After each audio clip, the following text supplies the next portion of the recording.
Hey folks, how's it going? This is Iron Seagull here, back with my first Sims info and thoughts video for the newly announced For Rent expansion pack. I uploaded my reaction video earlier today. I'll leave a link to that in the video description below in case you haven't seen it already. This one is going to be all about the blog post that just released. So without further ado, let's get right into it. They start off by saying it's time to open your door to new rental opportunities in the picturesque world of Tomarang. Experience the neighborhood as a property owner or tenant, fix utilities, deal with unruly neighbors, create a community, and even manage multiple residential rentals. The Sims 4 For Rent, players will have the opportunity to build and create a variety of dwellings, including townhomes, duplexes, apartments, and more. So yep, that ended up being real after all. Players will discover that close living quarters make for some of the most harmonious relationships that will either bring the community together or drive it apart.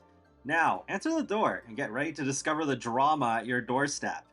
And then we have this screenshot of an outdoor patio. Those plastic chairs are going to be so popular with Simmers. I can feel it now. And I love the dress that the Sim is wearing in the middle, thinking about the rattle. Yeah, very nice dress. I can't wait to see the rest of the swatches for that one. Next we have Susul Neighbor, welcome to the bustling city of Tomarang, a scenic world nestled in a lush tropical landscape and vibrant city skyline. In a world alive with possibilities, Tomarang breathes new life into the many stories that can be told in multi-family dwellings. Inspired by a unique blend of tradition and modernity, Sims can immerse themselves in this Southeast Asian-inspired world and discover various new exciting community activities. To reflect elements of Southeast Asian culture, the Sims team proudly collaborated with Jason Chu, an Asian American rapper, social justice advocate, and cultural expert with family roots in Southeast Asia, to consult on the For Rent expansion pack to deliver more choices with how players explore and express their individuality. So it is good that they have once again collaborated with someone outside of EA to deliver a more authentic cultural experience in The Sims. When your Sim needs a break from the hustle and bustle of a big city, they can relax in the green haven of the botanical gardens, visit an animal sanctuary, or leave incense or fruit offerings at the spirit house. While child Sims can play hopscotch and marbles in the park. Like, oh yeah, hopscotch and marbles might actually end up being the most used thing for me in this pack besides the apartments themselves. And interesting, they do mention that, yeah, an animal sanctuary is in this pack, but we didn't see it anywhere in the trailer. So I have a bad feeling that I am right, that it is going to be a rabbit hole. As Sims move into these new residential rentals, it's inevitable that they will get tangled up in each other's lives. From basement suites to duplexes, Sims can discover drama right at the doorstep as they have ample opportunity to discover each other's secrets by eavesdropping, snooping, or even breaking and entering. That part was already leaked, so this is not a surprise to me, but it's going to be interesting to see how it all works in the actual game when you're just playing it. The next screenshot is of the night market. I think this looks quite nice. Love all the lights being strung along there, and there's quite a few different stands, so I'm glad it's not just yet another food stall.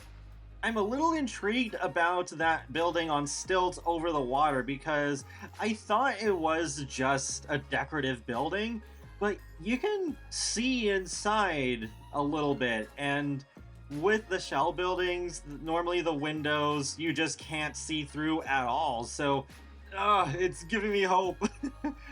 Even if we weren't able to change the placement of the stilts or the base flooring on top of it, at least if we could build the rest of the house or whatever you want to build on top of it, then at least it would provide a different aesthetic than what we normally get in the Sims 4's worlds. With so much to chat about, Sims can head on over to the city's iconic night market for an evening stroll. After exploring a world aglow with lanterns, buzzing with vendors, tantalizing foods, and unique items, Sims can be inspired to eat like locals at home, where they can cook some new dishes. After their meal, Sims can enjoy a halo halo and a Thai iced milk tea. Next is a screenshot of the second floor of an apartment being shown where you have two different units that are being highlighted, the one on the left being highlighted in blue and the one on the right in pink. So I guess this is how it's going to look when you're building these apartments, though I'm still unclear on how to assign them, how the game knows which apartment is which in live mode. Like, is it going to have the other apartment faded out while you're playing as the other one, or will all the apartments always be visible? I doubt it would be the latter, though, because that would probably kill your performance if you have a really big apartment with many families in it. We know apartments and multi-residential rentals have been highly requested by players, and we wanted to ensure that this feature offered enriched and immersive gameplay that expands on the multitude of storytelling opportunities. Sims 4 for Rent introduces a new dimension to housing options, enhancing the overall depth and complexity of Sims' relationships, personalities, and experiences. For the first time ever in The Sims 4, Simmers can build a fully customizable, multi-unit dwelling where multiple Sim families can live on the same lot. This is possible in any livable Sims 4 world. Thank goodness this is the case. I understand the fear that it was only going to be in Tamarang where we could place those, but yeah, this is going to be game-changing, I think. It's like what I talked about in a recent video where I said, hey, it'd be cool if we could add apartments to places that could totally use some, like San Sequoia or Mount Komorebi. Even San Myshuno, with the couple of just normal buildable lots we have on the ground level, we could place a townhouse or something there. Continuing on, in Tamarang, these gorgeous dwellings feature versatile wooden window shades, homes on stilts near scenic beaches. Whoa, okay, so maybe that lot is buildable after all, because I did not catch that part of this blog post when I was just skim reading it, because this actually was initially going to be part of my on-camera reaction video, but then I decided to make this a separate video so I could focus it on in more detail and take a better look at the screenshots, and now I'm really glad I did that. And there's also historic bridges. For interiors, there are traditional wood carvings and rattan furniture available alongside traditional Southeast Asian-inspired rugs, chairs, tiles, and lamps. New residential rentals allow a Sim to get creative with fully customizable multi-family dwellings. Give your Sims a basement suite to rent out, create a cozy duplex for close families, or even build spacious apartments for large families. Community events like a potluck and pool parties provide the perfect opportunities for Sims to engage with their neighbors and get a sense of community within their residential rental. This is just wild that after almost a decade, we're finally getting pool parties.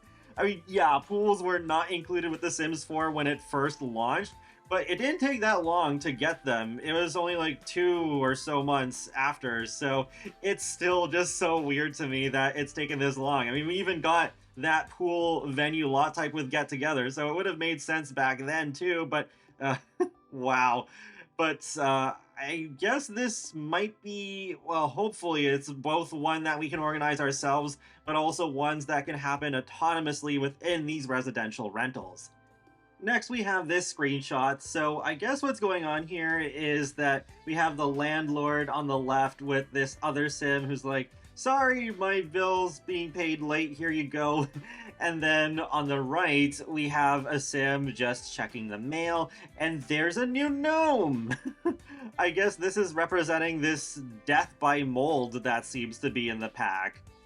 Sims can soon evolve into savvy property owners and live amongst tenants or maintain separate residences while generating income from multiple property investments. That sounds cool, that it's that flexible. While being at home can be relaxing, property owners may face a tenant revolt if you allow your ratings to slip too low, amongst other potential surprises including insect infestations and challenges including mold. To further immerse players into the world of For Rent, Sims can gain 4 new aspirations, 5 traits, and a new fear that can help create unexpected and exciting stories.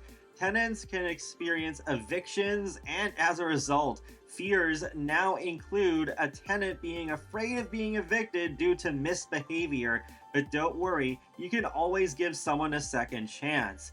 On the flip side, property managers have their own layer of responsibility. It's not all fun and games. Property owners can visit and do inspections, shoring up any broken objects, including the new water heater and electrical fuse box utility objects.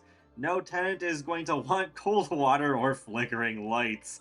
Sims can also have aspirations to become the nosiest of secrets, a 5-star property owner, the local fount of Tomarani knowledge, or a discerning dweller, the best neighbor and tenant ever. To make these communities even more interesting, Sims have 5 new traits. Sims can be nosy, generous, cringe, child of the village, and the elder-specific wise, as wisdom comes with age. That's so interesting. This is the most shocking part of the pack to me so far. I'm pretty sure we've never had 5 new traits in a single Sims 4 pack before. But yeah, Eco Lifestyle had 4 traits, but 5. Wow. The fact that one of them is just straight up called cringe, like, that is gonna really kind of date this pack in a way, like, say, with the Gangnam Style dance being included in the Sims 3 University Life. Is just like, we look back on this in the future and we say, oh, yeah, that's the era that this pack was made in. And I'm very interested in seeing how this wise trait is going to work with it being exclusive to elders. Like, what is going to make that stand out? What kind of gameplay mechanics are going to be associated with that where it would actually be worthwhile giving to my Sims? Lastly, we have this screenshot showing the Street Eats digital content in action. So we'll get a grill, an umbrella, and a fruit basket. So I find this interesting because it reminds me so much of the recent Home Chef Hustle stuff pack. I'm assuming this new grill would work just the same as any base game one, even if you do have Home Chef Hustle installed. So I guess you would just have to awkwardly place this beside the food stand from the stuff pack if you really wanted to do a side hustle using this new grill. Hopefully this grill is portable though. It would kind of go against the point of it if it's not, since it's meant to be placed out on the street. Speaking of Home Chef Hustle, it's funny how well our Sims are being fed this quarter, literally. Because with Home Chef Hustle, yeah, we have the pizza oven, waffle maker, and stand mixer, but then in For Rent, I totally missed that we're getting a rice cooker and a kettle. So, wow, it really is kind of like tying this whole quarter together with an overarching theme of food. And what's funny is, as long as The Sims 4 has been out, there's still some appliances that they could do. Like, say, a blender to make smoothies in, or a toaster. I've been wanting toasters in The Sims for a very long time. Fingers crossed that they put that kind of energy into musical instruments next year, because that aspect has been neglected for so long. That's it for the blog post, so I am more excited for the pack now, especially considering how many aspirations and traits we're getting, but I still really need to see the pack in action through raw gameplay rather than these staged trailers, so I can get the full picture of how this will play out when I actually play this myself. Because I think there is a whole lot of potential here for this to be one of the most game-changing expansion packs yet. But is there enough content for this to be worth the $40 US? And is it going to work well enough? Or is it going to be really broken like how so many other Sims packs have been? And that wraps up another Sims info and thoughts video, so feel free to let me know your thoughts on this pack so far in the comment section below, and be sure to subscribe if you'd like to keep up with my latest gaming content. I will talk to you all later, and have a great day. Thanks for watching!